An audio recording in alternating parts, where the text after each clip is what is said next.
The word inheritance, the process of transmission of character from the parents to the next generation as well as progeny is called as inheritance. आई वडिलांचे गुण मागच्या पिढीचे गुण पुढच्या पिढीत जाणं किंवा त्या जनरेशन मधून जनरेशन मध्ये जाणं ह्यालाच आपण इनहेरिटन्स असं म्हणतो. आपण 10वीच्या लेक्चरला परवा बघितलोय ह्याची डेफिनेशन. ह्यात लई वेळ घालायला नको.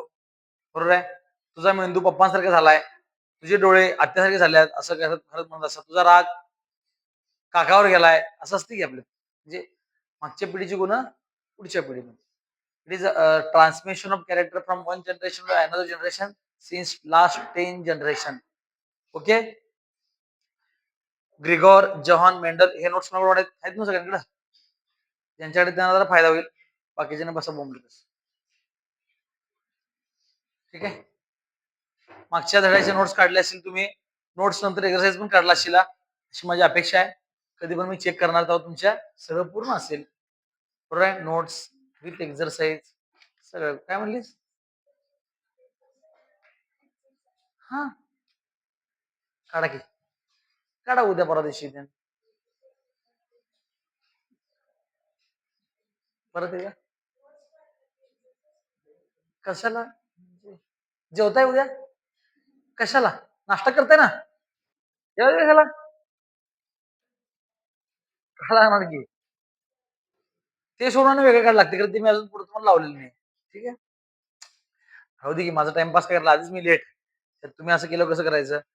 ग्रेगॉर Johann Mendel he was born on 22 July 1822 in Austria. Austria नावाचा देश आहे. ह्याच्यामध्ये ह्याचा जन्म झाला. He was appointed as Australian Mank at the Bern. He went to University of the Vienna for the physics, math and natural science. It is very important for NEET point of view. ह्यातले नीटला प्रश्न पडतात म्हणून असं काढलेलं आहे. तुमच्याकडे नसतं तर मी काय करू शकत नाही. तो काय करत होता? अवधूत होता. फिजिक्स, मॅथ्स कायला काही शिकवत होते पहिल्यांदा. मग काय झालं? 1856 मध्ये he worked on hybridisation experiment on a P plant. 1856 मध्ये त्यानं काय केलं? वाटाण्याच्या झाडावर एक्सपेरिमेंट करायला सुरुवात केली. He published his work in 1865 at natural history science society of the Bern under the heading of experiment in a plant hybridization. प्लांटचं हायब्रिडायझेशन कसं केलं त्याचे एक्सपेरिमेंट त्यानं पब्लिश केले होते त्या बुकमध्ये. ही डायड इन 1884. 1884 ला मेला तो. In 1900 Mendel work was rediscovered by the 3 scientist Hugo de Vries, Carl Correns and von Tschermak. या तिघांनी काय केलं? त्याचं जे 1884 मध्ये जर ते सगळे एक्सपेरिमेंट वगैरे केलं होतं त्याचा परत अभ्यास करायला चालू केलं. तो मरूपर्यंत मेंढलला काय किंमत नव्हती.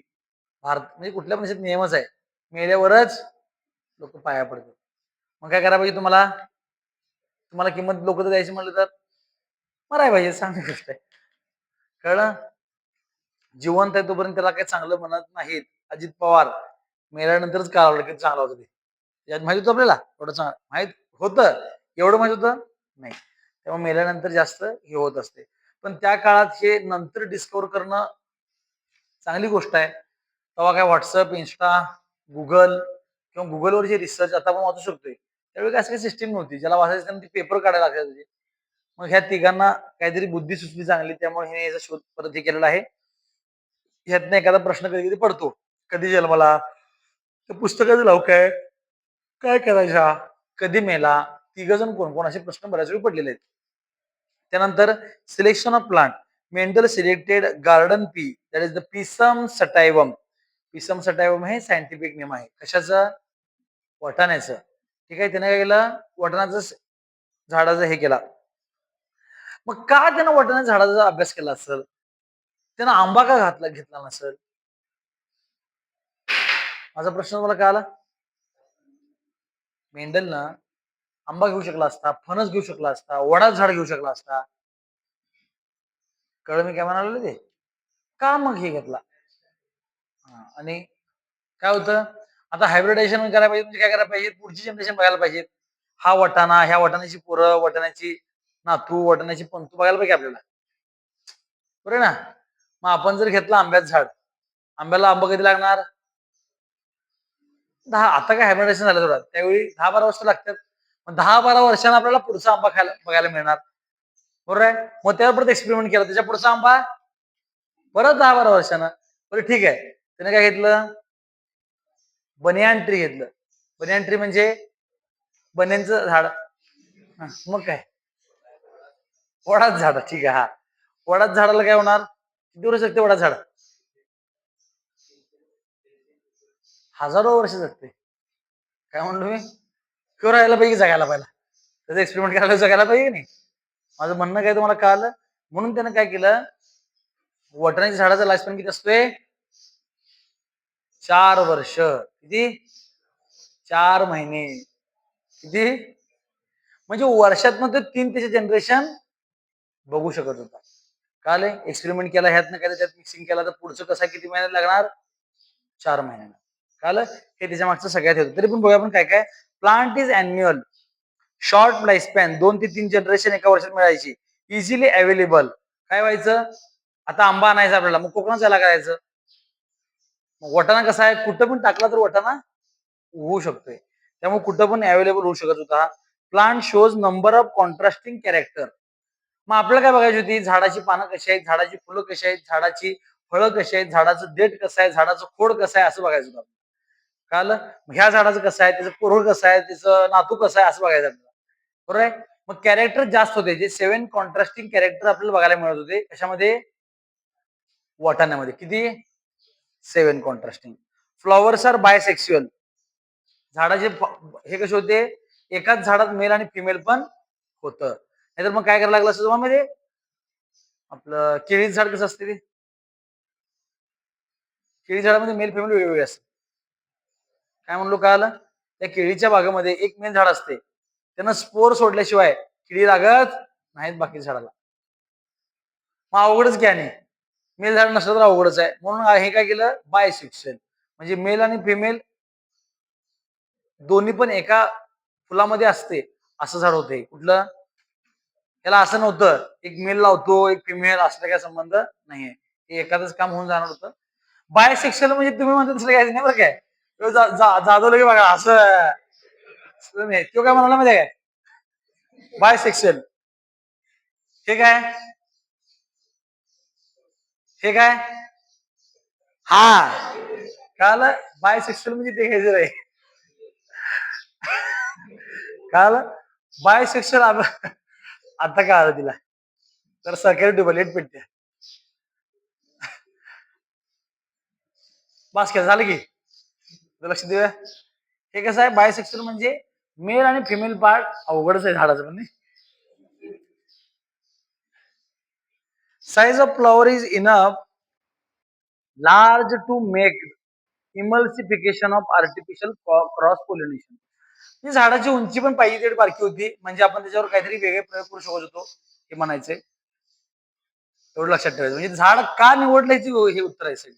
बारकच झाड घेतलं, 2-3 जनरेशन येतात, 7 कॉन्ट्रास्टिंग कॅरेक्टर होते, इझिली अवेलेबल होतं, कळलं? बायसेक्शुअल होते, हे थोडक्यात लक्षात ठेवायचे पॉईंट होते. ठीक आहे.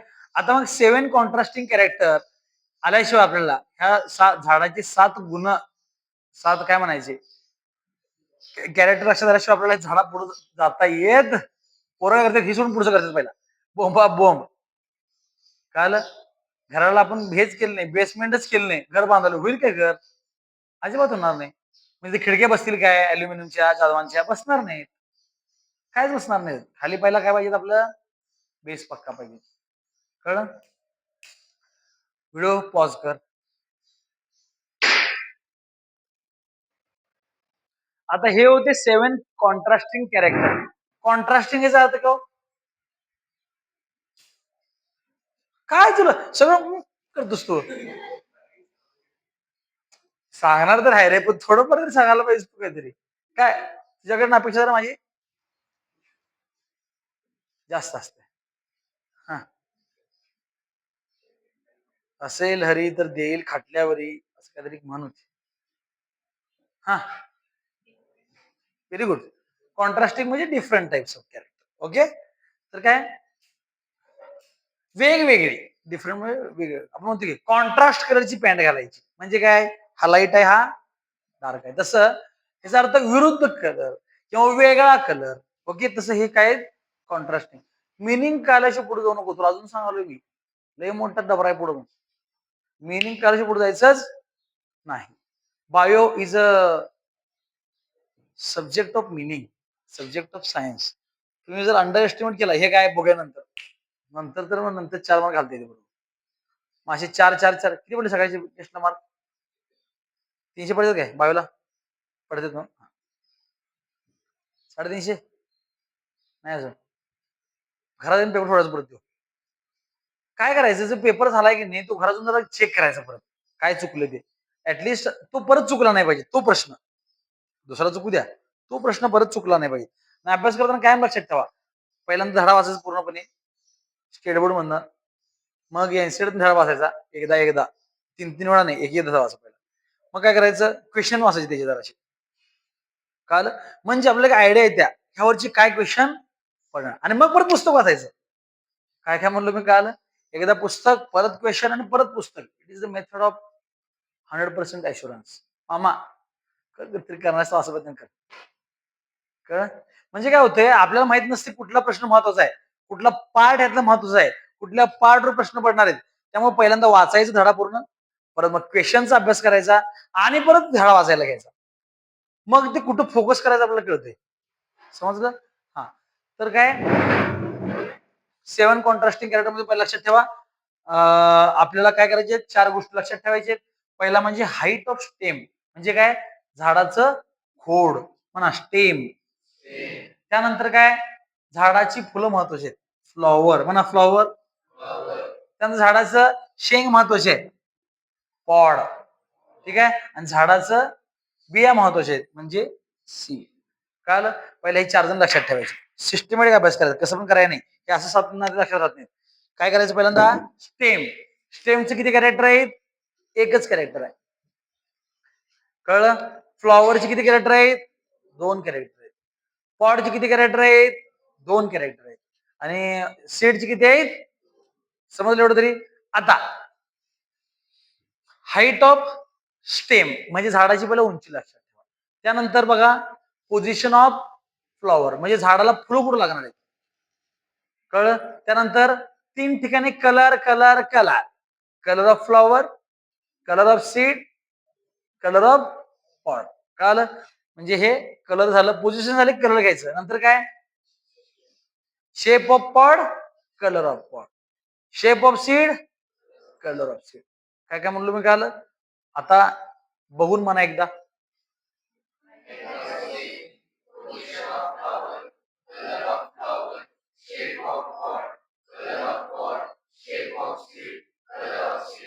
परत बघा बघून म्हणा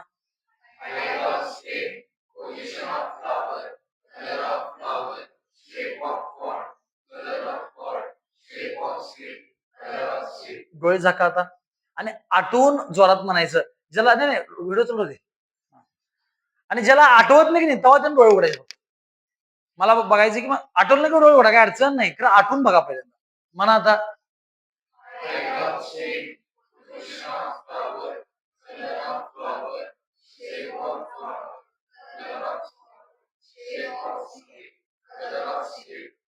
परत पहिल्यापासून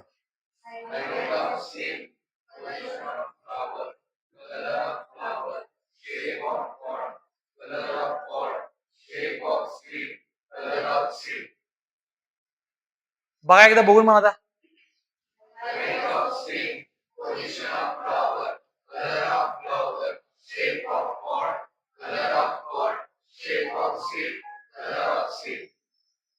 आता बिन बघता म्हणा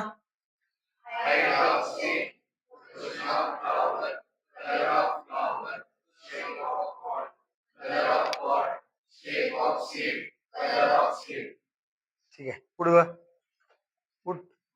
डोळे झाक डोळे झाक हा ही सिस्टीम कशा असत्या तरी वर केलेलं तुम्ही डॉमिनंट आणि रेसेसिव्ह हे पुढे मी शिकवणारच आहे डॉमिनंट आणि रेसेसिव्ह म्हणजे काय डॉमिनंट म्हणजे काय पुढच्या पिढीत जाणारा रेसेसिव्ह म्हणजे काय पुढच्या पिढीत न जाणारा म्हणजे फॉर एक्झाम्पल इकडे जे लिहिलेत मी आता काय, हाईट ऑफ स्टेम, टॉल आणि डॉर्फ लिहिलेत.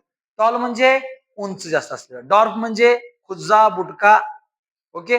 मग तुमचे वडील उंच आहेत, आई बुटके आहे, पोरं कसे होणार मग, मधली होतील काय, असं नसते. पोरं काय होणार, उंचच होणार. काय होणार, डॉमिनंट कॅरेक्टर असते तेच पुढे जात असते. काय म्हणलो मी, डॉमिनंट याचा अर्थ दुसऱ्याला दाबून पुढे जाणारा तो डॉमिनंट. आता आपण म्हणतोय बघा, त्याचा आवाज डॉमिनेटिंग आहे, दीपक सरांचा आवाज डॉमिनेटिंग आहे, म्हणजे काय, माझा आवाज पण बाकीची गप बसतात. काय म्हणलो मी, कळालं, तो डॉमिनेटिंग पर्सनॅलिटी आहे, म्हणजे काय, तू कोणाला ऐकत नाही असं. समजलं मी काय म्हणलोय, ह्याचा अर्थ काय, डॉमिनेटिंग म्हणजे पुढच्या पिढीत जाणारा. मग जो डॉमिनेटिंग असतोय तो पुढच्या पिढीत जातोय. म्हणजे आता एक झाडाचे कसं असतात, height of stem, tall and dwarf. आता म्हणा, height of stem, tall, dwarf. कळलं. त्यानंतर position of flower. Position of flower म्हणजे काय, ऍक्झियल आणि टर्मिनल म्हणजे काय, ऍक्झियल म्हणजे कुठं आणि टर्मिनल म्हणजे,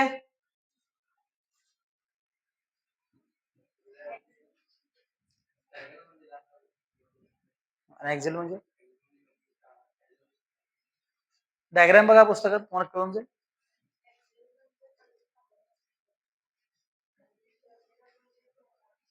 अहो तुमची एक्झाम टर्मिनल एक्झाम आहे. टर्मिनल म्हणजे काय, टर्म एंड, नाव असं असते ती. हो, म्हणजे शेवटी असणार. म्हणजे आता इथं फांद्या आहेत ह्या इथं असलं ते त्याला म्हणायचं टर्मिनल, आणि ऍक्सिसला असणार ऍक्झियल. काय म्हणलो मी, कळालं. मग एका झाडाला काय होती, वटाण्याच्या ऍक्सियलला होती, दुसऱ्या झाडाला काय होती, टर्मिनलला होती. पुढच्या पिढीत कुठली गेली, दोघांच्या झाडांचा क्रॉस केला आपण, पुढच्या पिढीमध्ये कुठलं झाली, ऍक्झियल वन. कळलं मी काय म्हणालोय, म्हणा, position of flower, axial terminal, colour of flower, फुलाचा कलर कसा होता, कलर्ड म्हणजे वेगळ्या वेगळ्या कलर, बेरंगी, विविध रंगी किंवा बेरंगीच म्हणायचं ना, विविध रंगी. हा, आणि व्हाईट म्हणजे मळलं तुझ्यासारखी पांढरी पटपटीत. Okay.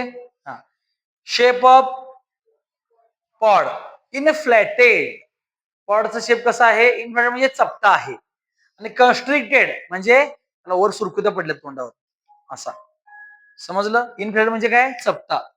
Colour of pod, green and yellow. कळलं, तेवढं की गोल्डन वाटाणा, गोल्डन वाटाणा, हिरवा वाटाणा, हिरवा इथं आहे. वाटाणा हिरवा नाही काय पाहिजे आपल्याला, पॉड हिरवी पाहिजे. हिरवा पॉड असलेला डॉमिनेटिंग आहे, आणि दिसणारा आत पिवळा वाटाणा डॉमिनेटिंग आहे. काय म्हणलो मी, कळालं, कळालं की लक्षात आलं. शेंगाचा कलर कसला पाहिजे, एकदम हिरवसर पाहिजे, आणि आतला वाटाणा कसला पाहिजे, येलो पाहिजे. तर मग येलो असं नाहीये, येलो म्हणजे एकदम डार्क नसलेला असं समजा. समजलं मी काय म्हणाले, सर आम्ही म्हणतो हिरवा वाटाणा, तसं नसते ते, ही वेगळा आहे, हे टॉप आहे. लोकांना माहित नसते. मला सांगा, पांढरा कलर चांगला, काळा कलर चांगला, काळा. का, it contains melanin. Melanin is produced for protection of skin from UV rays. UV म्हणजे एवढं नाही, युव्ही म्हणजे UV rays, ultra violet rays. Okay. मग जी काळे आहेत तुम्हाला त्रास होतो त्यांना, नाही होणार, कारण ते मेलॅनिनचं काम असं की प्रोटेक्शन करणं कोणाचं, स्किनचं. तुम्ही बघा, बऱ्याच वेळ बघा, जी गोरी माणसं असतात त्यांना काय होते, सनबर्न होते. सनबर्न म्हणजे काय, अंगावर राहायचे सगळे असे उन्हात गेल्यानंतर. आता आपल्याकडे ते सगळे ह्यातले कोणच गोरं नाही. हरिगोळा आहे काय, अरे नाही, हा वेगळा, ही वेगळी. गोरं म्हणजे कोण,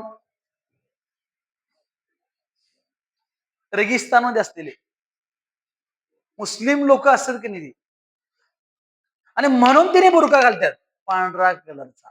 कुठला, त्या, ऐका की मला माहिती तुम्ही असं करताय, तुम्ही असं करणार आहे मला माहिती आहे मी सांगलो की पुढे ऐका. कुठं पांढरा कसा घालतात, वाळवंटी प्रदेशात तुम्ही बघा जाऊन, काळा घालून आणि मरतील की. आधीच मी सांगायला लागलोय काय, पांढरा कलर अवघड करतोय त्यांना, आणि काळा वर्णपूर काय होते आणि जरा हिट ऍब्झॉर्व करणार. त्यामुळे तिथे तुम्ही बघा, तुम्ही बघितलं नाही की वाळवंटात कोण टिकून चालवला असतो तो काळा हे घातलेला असतो, ड्रेस घातलेला असतो माणूस, असं बघितलंय नाही. तो पांढऱ्या कलरचा काय जुबाच ना काय म्हणते कळलं का? कारण to protect body white colour काय करत्या रिफ्लेक्ट करून टाकत्या. आत बॉडी पण पांढरे आहे वर्ण, मग ते काय करते रिफ्लेक्ट करून टाकते. काय सांगावलं कळलं का तुम्हाला? म्हणून काळा कलर चांगला असतोय, कपड्याचा पांढरा. ओके, तुमचं उलट आहे. तुम्हाला काय पाहिजे? थोबाड कोरं पाहिजे. कळून काय सांगावलं? तसं हिरवा वाटणं नको आपल्याला, पिवळा वाटाणा पाहिजे आपल्याला, शेंग हिरवी पाहिजे. ते डॉमिनेटिंग कॅरेक्टर. मी एवढं का सांगायला लागलोय? तुम्ही पेपरला बोंबाबोंब करताय, चुकताय इथं इथं तुम्ही लिहितायच ग्रीन, बोंबललं सगळं, पुढचं क्रॉसच चुकतोय. कळलं मी काय म्हणालोय? आता म्हणा, सॉरी अनेक राहिले काहीतरी. शेप ऑफ सीड राऊंड गोल वाटाणा पाहिजे. कळलं? आणि व्रिंकल म्हणजे सुरकुत्या पडलेला. कोण? बटन. म्हणा height of stem, tall and dwarf, position of flower, axial and terminal, colour of flower, coloured and white, shape of pod, inflated constricted, colour of pod, green and yellow, colour of seed, yellow and green, shape of seed, round and wrinkle. काल हे पाठच करायचं. हे आल्याशिवाय धड्यातलं पुढचं काहीही मला शिकवता येणार. हे झालं पहिलं. पहिल्यांदा काय करायचं? स्टेम, फ्लॉवर, पॉड आणि सीड लक्षात ठेवायचं. कळलं काय? 4 गोष्टी लक्षात ठेवायच्या. त्यानंतर लक्षात ठेवायचं height of stem, position of flower, colour of flower, shape of pod, colour of pod, shape of seed, colour of seed. मग काय लक्षात ठेवायचं? Height of stem, tall and dwarf, position of flower, axial and terminal, colour of flower, हे सगळं लक्षात ठेवायचं. आता आपण काय करणार? क्रॉस करणार आहे. प्रत्येक वेळी आपण असं लिहू शकत नाही व्हाईट आणि हे असं. आपल्याला फक्त एवढं लिहिलं कळायला पाहिजे. कॅपिटल टी लिहिलो. आता बघा इथं काय लिहिलो मी? टॉल. हे काय? टी आहे, इथे घ्यायचं आहे. Capital T, capital T. हा कोण असतोय? डॉमिनंट. रेशिओ कसा आहे? डॉर्फ आहे. मग इथं काय करायचं? डी डी घ्यायचं नाही. इथं काय घ्यायचंय? टॉलच्या विरोधात असते ते घ्यायचं. कळलं? टॉलची बारकी पेर घ्यायची. म्हणजे काय घ्यायचं? टॉलची बारकी पी काय येणार? Small T, small T. कळलं मी काय म्हणलं तुम्हाला ते? म्हणून इथं काय लिहिलं बघा, स्मॉल टी, टी अर्ध काढल्या. कळलं मी काय म्हणलं ते? पेपरला असं होतं आपलं, tall capital T, capital T, dwarf small d, small d. चुकलं. हे पण चुकलं. काय पाहिजे तिथं? काय म्हणाल काय लागेल? तुम्ही काय चुकतं पहिला सांगायला लागलो मी. त्यानंतर position of flower, axial, A for axial, A for दोन्ही कॅपिटल. आणि टर्मिनलला काय येणार मग? ह्याच्या विरुद्ध स्मॉल ए. त्यामुळे तुम्हाला हे पाठ अशा लिहिता येणार नाही. कलर ऑफ फ्लॉवर, कलर्ड, हिने चुकली बघा इथंच. कॅपिटल सी, इथं काय येणार मग? Small c, small c. इथं व्हाईट आहे म्हणून डब्ल्यू डब्ल्यू घ्यायचं नाही, चुकीच आहे. हे चुकता तुम्ही, आणि हे चुकलं किंवा पुढे हे चुकतं. म्हणून हे धडाला सोपा येऊ 100% न चुकणार धडा, आणि 100% बाकीच्या चुकणार धडा. बाकीच्या क्लासचा हा अवघड धडा. आपल्या क्लासच्या पोरांचा आजपर्यंत रेकॉर्ड आहे इनहेरिटन्स मध्ये 1 पण मार्क जात नाही. किती मार्क म्हणलो मी? आणि बाकीच्या क्लासचा रेकॉर्ड आहे 1 पण मार्क पडत नाही. कळलं? That is the technique of myself.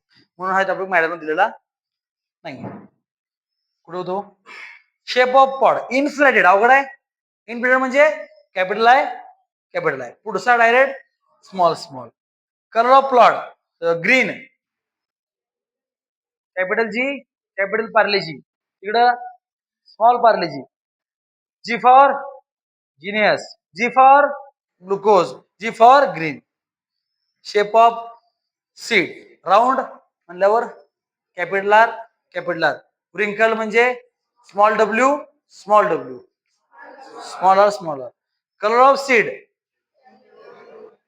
Yellow yellow. काय पडलो आहे, काय पडलो आहे?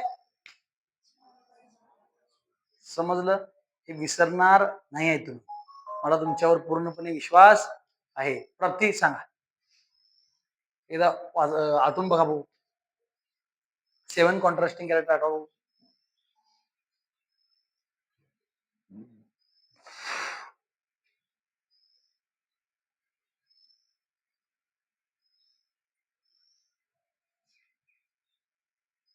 काय केलं पाहिजे? थोड्याशा गोष्टी तुम्हाला लक्षात ठेवल्या पाहिजेत.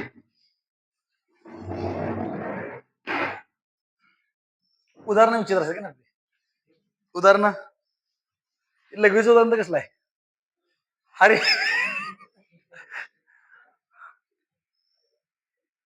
माहितीये 12वी कोर्स वेगळं. म्हणजे picture of an organism. Character म्हणजे काय हो मराठीत? कॅरेक्टर म्हणजे वैशिष्ट्य. म्हणजे हे आपले सगळे कॅरेक्टर आहेत ना. हाईट ऑफ स्टेम किंवा colour of pod, shape of pod, colour of seed, position of flower. Utkarsha तोंडात माशी जाऊन घाण करून आली बाहेर. काय बोंबलायचं? एवढं तोंड उडू नका. माशी गेली, काम केली, परत बाहेर आली. Trait an inherited character and its detectable variant is called as trait. Trait म्हणजे काय? पुढच्या पिढीत आलेलं कॅरेक्टर कुठलं आहे त्याला म्हणायचं. कॅरेक्टर म्हणजे काय? एक पोझिशन ऑफ फ्लॉवर म्हणलं आपण. ऍक्झियल आणि टर्मिनल हे जे आहेत हे कोण आहेत? टर्मिनल आहेत. ऍक्झियल आणि त्याच्या व्हेरियंट म्हणजे कोण? डॉर्फ. ह्याला आपण ट्रेट असं म्हणतो. काय म्हणायचं? कॅरेक्टर म्हणजे इकडलं ते, इकडचं म्हणजे ट्रेट. कळालं? हे डेफिनेशन तुम्हाला पाठच करायचे आहे. दुसरा ह्याला पर्याय नाही. तिसरं फॅक्टर.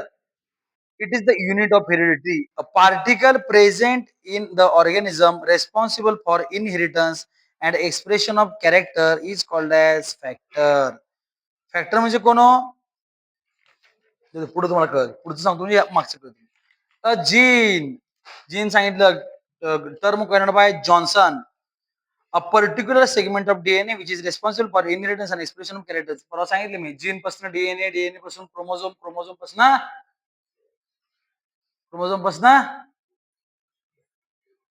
न्यूक्लियस, न्यूक्लियस पासून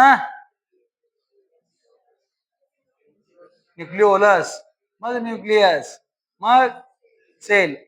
काल तुम्हाला तुम्ही हुशार आहे हो. तुम्हाला सगळे येते मी विचारलेलं सोडून.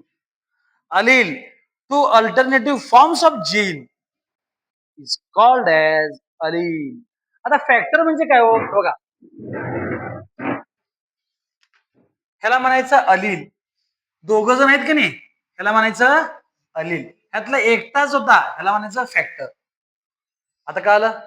फॅक्टर म्हणजे एकटा कोण होता तो. दोघ जण झाले त्याला काय म्हणलं? अलील. बोले ओके. अलील झालं. Dominant. The character of parent express in F1 generation is called as dominant character. पॅरेंटचे असे कॅरेक्टर जे पुढच्या पिढीत. F1 म्हणजे फर्स्ट पिढी, F1 म्हणजे पहिली पिढी, F2 म्हणजे दुसरी पिढी, F3 म्हणजे पोरग, नातू, पंतू, पलतोंडू, खापर, परत काय नाही असले काय जाऊ सोडा. अनेक डेफिनेशन आहे. Allele that express its trait even in the presence of alternative allele. असा अलील जो दुसरा आलेला असताना पण स्वतः मी चांगला सांगतोय त्याला म्हणायचं डॉमिनंट. प्रेसिजन म्हणजे काय? The character of parent which does not express in F1 generation. आई वडिलांचे असे गुण जे पहिल्या पिढीत दिसून आले नाहीत. म्हणजे नाहीत का त्याच्यामध्ये आहेत गुण खरं दिसणार नाहीत. समजलं मी काय म्हणालो ते? प्रति समजायला काय? जरा जरा स्वल्प स्वल्प. भाळ. भाळ म्हणजे जास्त, जास्त कमी.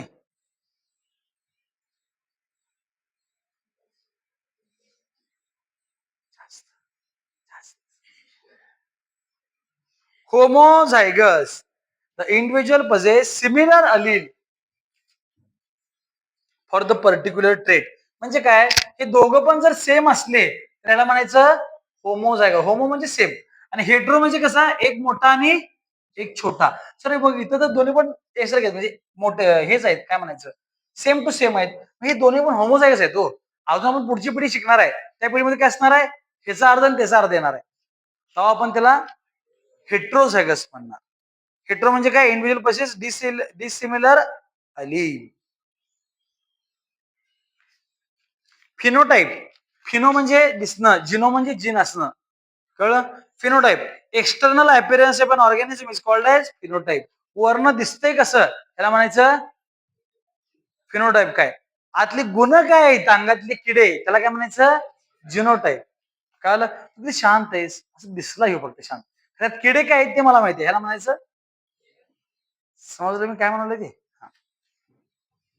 तुम्हाला जरा लई एक्सप्रेस करून सांगायला लागते मला. Genetic constitution of an organism is called a genotype. Monohybrid cross, the heterozygous individual for the one trait in a cross between two pure parent. आता मोनोहायब्रिड म्हणजे काय आपण काय घेतलं उंच झाड घेतलं एक म्हणजे उंच आणि खुद्द झाड घेतलं हे केलं ह्याला म्हणायचं मोनोहायब्रिड. मोनो म्हणजे एक कॅरेक्टर घेतलेलं आणि जर आपण दोन घेतलं म्हणजे काय घेतलं आपण तसं म्हणूयात हे शेप ऑफ सीड आणि कलर ऑफ सीड म्हणजे शेंगा वाटाणा असं घेतलं आपण गोल आणि पिवळ्या कलरचा वाटाणा कोणासोबत कॉल केला क्रॉस केला रिंकल्ड आणि ग्रीन वाटाणा बरोबर ह्याला काय म्हणायचं डाय हायब्रिड.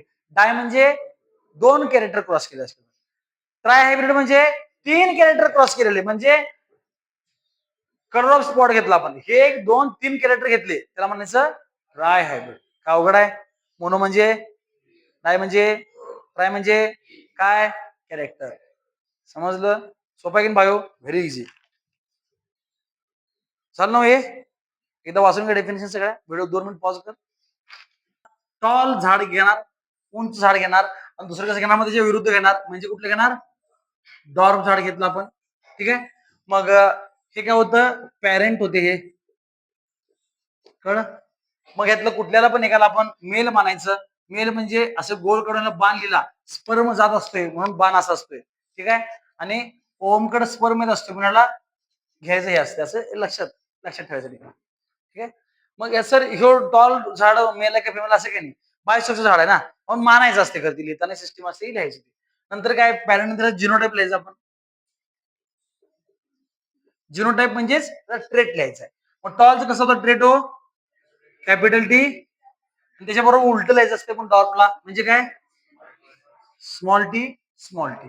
मग काय असणार हे दोघं झाड जेव्हा एकत्र येतील तेव्हा काय होणार असं झाड तयार होणार ह्यातलं घ्यायचं आणि ह्यातलं घ्यायचं कॅपिटल टी स्मॉल टी. समजलं. हे जे होतं F1 जनरेशन होतं कुठलं. मग F1 जनरेशन मध्ये काय असते फिनोटाईप जर आपण बघितला जर एक पण कॅपिटल असलं तर ते टॉल झालं. काय म्हणलो मी दोन असलं तर कॅपिटल आहेच एक जरी असलं तरी ते कॅपिटल झालं. मग फिनोटाईप मध्ये आपण काय लिहिणार all plant tall. Okay genotype काय लिहिणार आपण all have capital T small T genotype. कळलं कायम लक्षात ठेवा F1 जनरेशन मध्ये काही लय चेंज होत नाही. सगळा खेळ F2 जनरेशनला असतो. कुठं असतोय त्यामुळे इथंपर्यंत तुम्हाला काय हे नसते त्रास नसतोय. समजलं.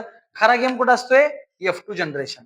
आता जेव्हा F2 जनरेशन घेतोय आपण त्यावेळी काय करायचं असतं माहिती काय दोन F1 घ्यायचे असतात इकडे F1 आणि इकडे F1 म्हणजे काय करणार आपण capital T small T capital T small T.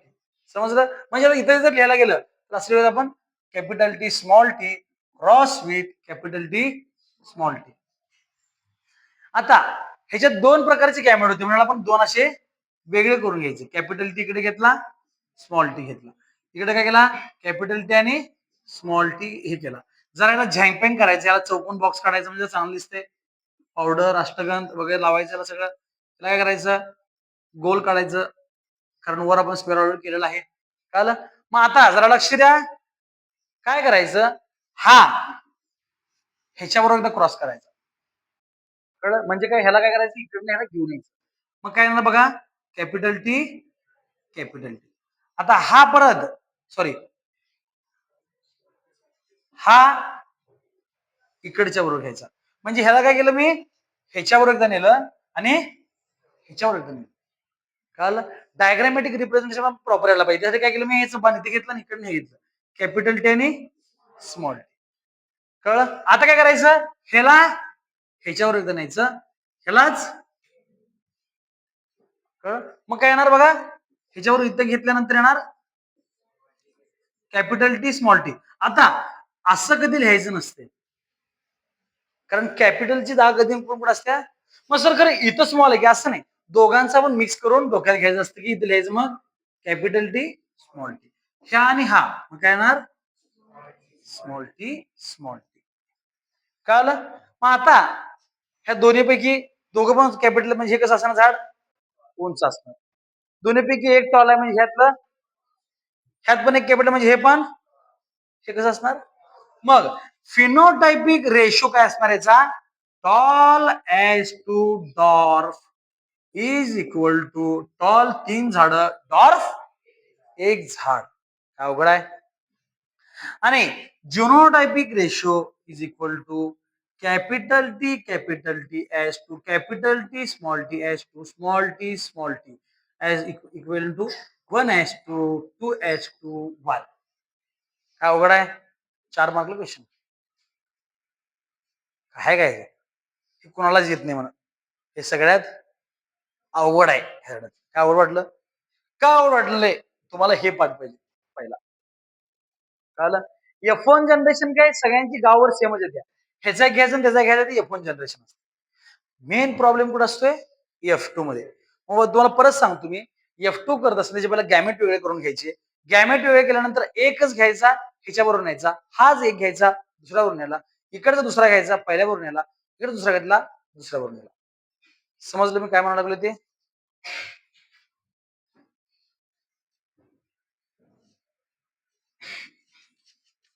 Pusre जेव्हा आपण F1 जनरेशनचं क्रॉसिंग करत असतोय तेव्हा F1 जनरेशनचे 2 घ्यायचे. Capital T capital small T हे घेतलं मग याचे गॅमेट सेपरेट करून घ्यायचं.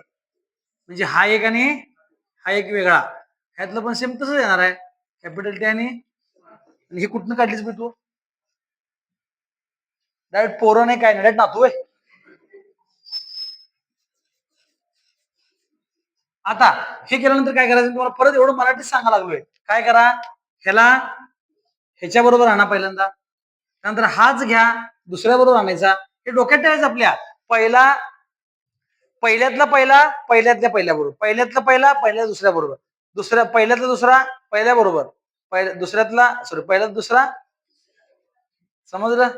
हा आता काय येणार हे बघा हा आणि हा एकत्र आला कोण येणार कॅपिटल टी हा आणि हा एकत्र आल्यावर हा ह्याच्यावर आल्यावर नंतर नुसतं जोड्या लावा अशा. का रे दिसताना पण जरा सिस्टम हे कसं झालं बघा आणि ते कसं झालं बघा म्हणून म्हणलं तुम्हाला लिहिताना प्रॉपर आपल्याला यायला पाहिजे. ओके काय चुकलं ते कळालं. एकेकाने लिहा पाहिला सगळं ह्यो काय त्यो काय नंतर नुसतं चलाव ना नाही नसे बाण रे. ठीक आहे. हा थांबा व्हिडिओ पॉज कर. बाण आपल्याला काढायचे कळण झालेत. किती गॅमेट होते हो हा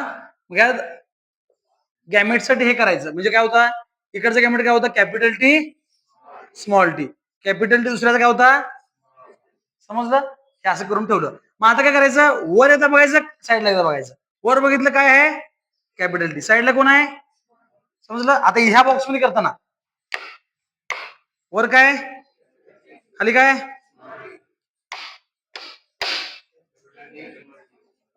वर साईडला काय ना कळलं. म्हणजे मगासारखं झालं परत. म्हणजे ह्यात किती 3 प्रत्येकात 3 मध्ये एक एक कॅपिटल आहे. टॉल किती आली 3 आली आणि एक डॉर्फ आला. एक जण काय होता मम्मी सारखा होता. त्याला ते बाण कुठनं काय चाललं ते कळत नव्हतं. त्याने शोध लावला. त्याचं नाव होतं पुन्नेट. म्हणाला म्हणायचं पुन्नेट स्क्वेअर मेथड असं म्हणायचं. मग सर ते काढायचं का हे काढायचं कुठलं पण चालतंय. कळलं? पण तुम्हाला दोन्ही यायला पाहिजे. ओके. मग हा झाला फिनोटायपिक रेशो. आता जिनोटायपिक रेशो वर बघून लिहायचं आपण काय काय. कॅपिटल टी असतो, कॅपिटल टी स्मॉल टी असतो, स्मॉल टी असतो, 1:2:1. ओके. दोन्हीत पण तेच येत असते. कळलं? इथं विचार, इकडे विचार. चालतंय.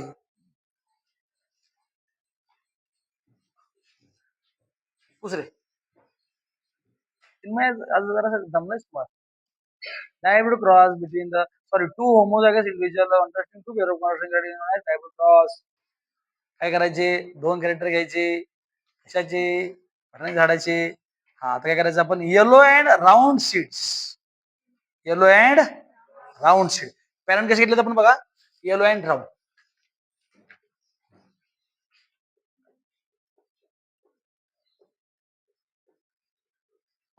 क्रॉस विथ येलोचे उलट काय असते हो, ग्रीन असते. राऊंडचे कुठलं उलट असते, रिंकड. कळलं का मी तुमच्याकडनं पार्ट का करून घेतलं ते. मग येलोला काय असणार, कॅपिटल वाय, कॅपिटल वाय. राऊंडला काय असणार, हे डायहायब्रिड बनायचं. मोनोमध्ये आपण काय घेतलं, आपण एकच घेणार, म्हणजे फक्त वाय वाय किंवा फक्त आर आर असं होतं ते. आता काय झालं, ते दोन कॉन्ट्रास्टिंग पेअर घेतले जातात. ठीक आहे. आणि ह्याला काय येणार हो, capital G, capital G, capital W. बरोबर ना.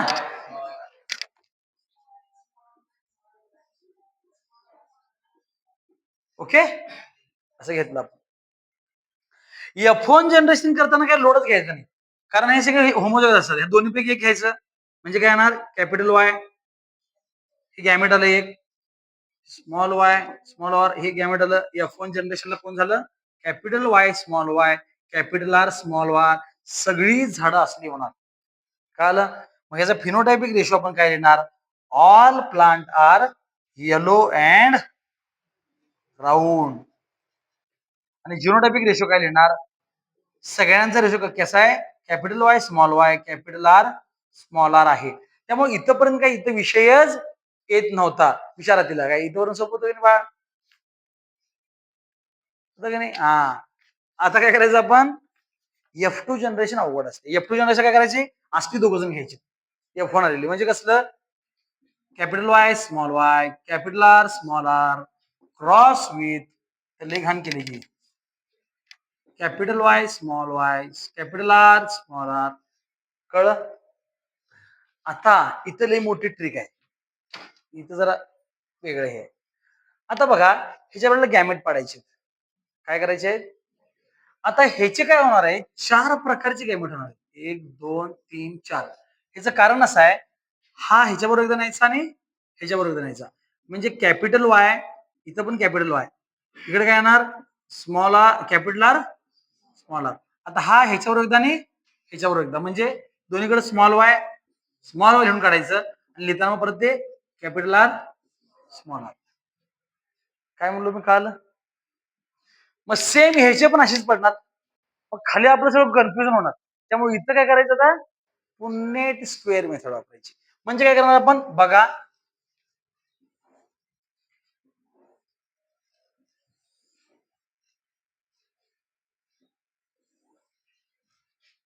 एक 2 3 4. ओके. मग आता काय करायचं, की वरचे की लिहून घ्यायचे. काय होतं बघा, हे capital Y, capital R, capital Y small y, capital R. वरचे आहे लिहिलं तो, काल ना. तसंच इथं पण लिहून घेणार मी आता. काय,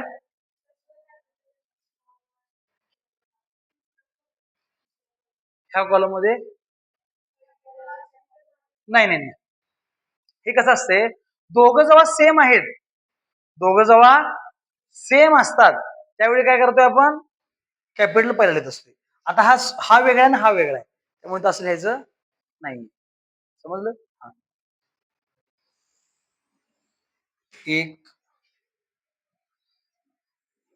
2 3 4. ओके. मग आता इकडे पण सेम असं ओळीन लिहून घेणार आपण, capital Y, capital R, capital Y small y, capital R small y small r. हे जे आहेत चार ओळीने लिहिलेत, हे 4 इथं लिहिले. आता वर बघा, साईडला बघा. हा, वर काय, खाली काय बघायचं? आता इथे काय येणार? Capital Y, capital Y, capital R. इथे इकडे हो, कॅपिटल आर. बरोबर आहे. इथे काय येणार? वर खाली कॅपिटल वाय. ओके, वर खाली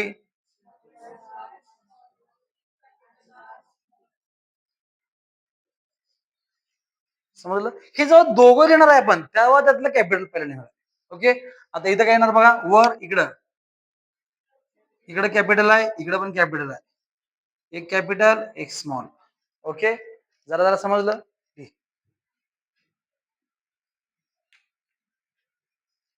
काय करायचं? वर बघायचं, इकडे बघायचं. दोन पैकी एक कॅपिटल आहे, तो कॅपिटल पहिला लिहायचा.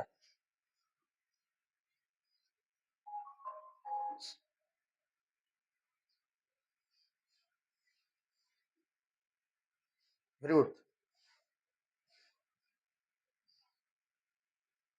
बस, व्हेरी गुड. पोळी.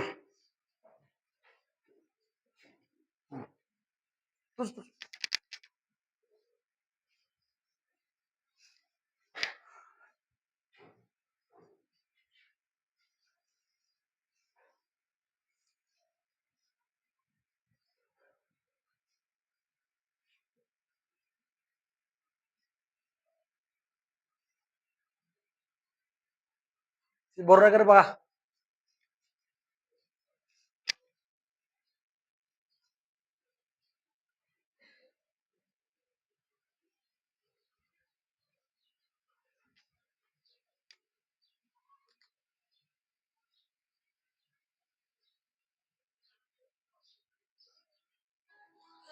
मेरी जब भी जरूरत पड़े याद कर लेना मेरे दोस्त. तेरा दोस्त पैसों से ना सही लेकिन दिल से बहुत अमीर.